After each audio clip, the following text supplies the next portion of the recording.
recently, the government of India announced that Western Ivy Leagues are coming to Bharat.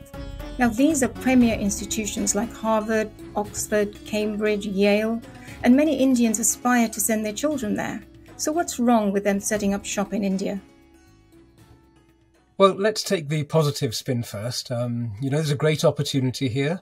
There could be benefits for Americans and for Indians, greater ties between the two countries, a flow of knowledge, talent and understanding, etc., etc., etc. So that's all very much a positive and very much possible. But that has to be secured, that has to be ensured, because that's only one side of the coin.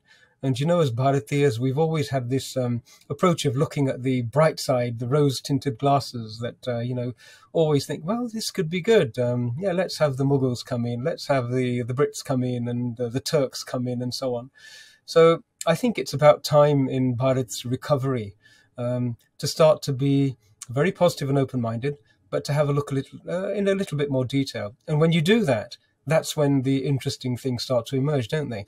When you are engaging with a business or you're wanting to grant a visa to somebody to come into the country, very simple things like this.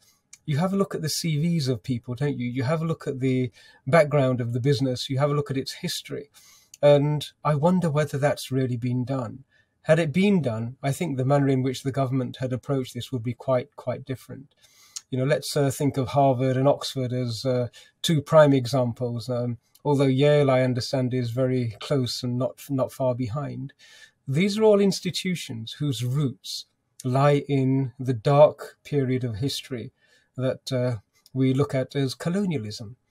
They were established there. The wealth accrued to these institutions at that time. And the policies, the processes, the value systems that were around when these were established, they cast a long shadow. And so I think we really should have a look at those. If you look at the colonialist history of Harvard, it has a huge amount of money, and we know that a lot of it accrued during slavery.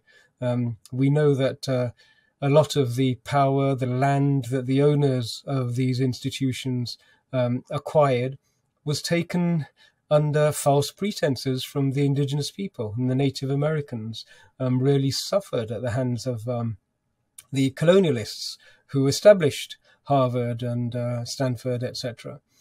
I don't know whether you're aware of it, Nuvitha. One of the nuggets I came across in my research about that time was that I think there were 463 perhaps treaties that were entered into by the colonizers with the settlers, as they called themselves, the colonizers, with the indigenous people of America, and all of them, not a single one was adhered to. All of them were actually broken. So land was seized, peace agreements were not adhered to, and the people were moved from their lands into concentration camps or reservations, as they're called, where their freedom of movement was completely denied to them. So these attitudes, I think, they're not the exceptions to the rule. They pervaded the thinking at that time. Has it disappeared? I don't know. If we come to recent history and look at other institutions and organizations and businesses that came into Bharat over the last few decades, the cola manufacturers spring to mind, don't they? How they came into Bharat with the best of intentions and the most wonderful marketing, and yet they destroyed the indigenous industry there. Imagine what would happen if a similar scenario were to unfold in Bharat. The fledgling institutions, the fledgling academic sector in Bharat, it's flourishing at this moment in time. We have so many universities and private institutions emerging. But imagine if somebody with an enormous endowment were to come in and use its muscle and its monetary might to make it difficult for the industry to continue to thrive and prosper. That's a very valid concern. And I think these concerns really do need to be looked at by the Indian government. Perhaps they have, perhaps they haven't, but we should dig into it a little bit more, and let's see.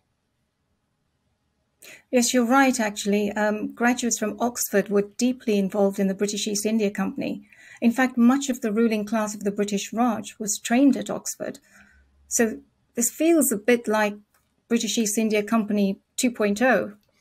Navitaji, it could well be that the Harvard East India Company, they came to trade, didn't they? They came to trade. They came to preach the gospel of peace and happiness and coexistence and everything else. And yet $45 trillion of wealth disappeared. 100 million people died. 25 years of successive famines. So much hardship and so much suffering came. And these institutions, I think the onus is on them to prove that they are actually of a different ilk and a different mindset, that they are not the academic versions of the East India Company with predatory predilections and intentions. Personally, I don't think that's been done. So it's a very, very valid concern. You mentioned the students of Oxford. Oxford was established to be able to exert control over the colonies. It was established to teach people and train people in how to dominate throughout and across the empire. And it just sprang to my mind that George W. Bush was a product of Yale, and he was the one who, with his co-conspirator, Tony Blair, wreaked havoc on Iraq. Do you remember the weapons of mass destruction? There we have a product of Yale combining forces with a product of Oxford University. And there was something lacking in the integrity of these individuals. I don't think the universities were successful in nurturing the appropriate character. It may have given them skills in speech and debate, etc., but there's something fundamentally missing. And if that's a problem with the institutions which trained them, we should really be aware of that. It's true.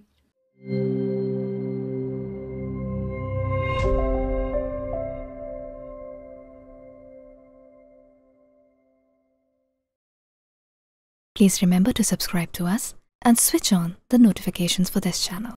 For our other social media links, more content, and to support our work, please visit citti.net. Dhanyavad. Namaskar.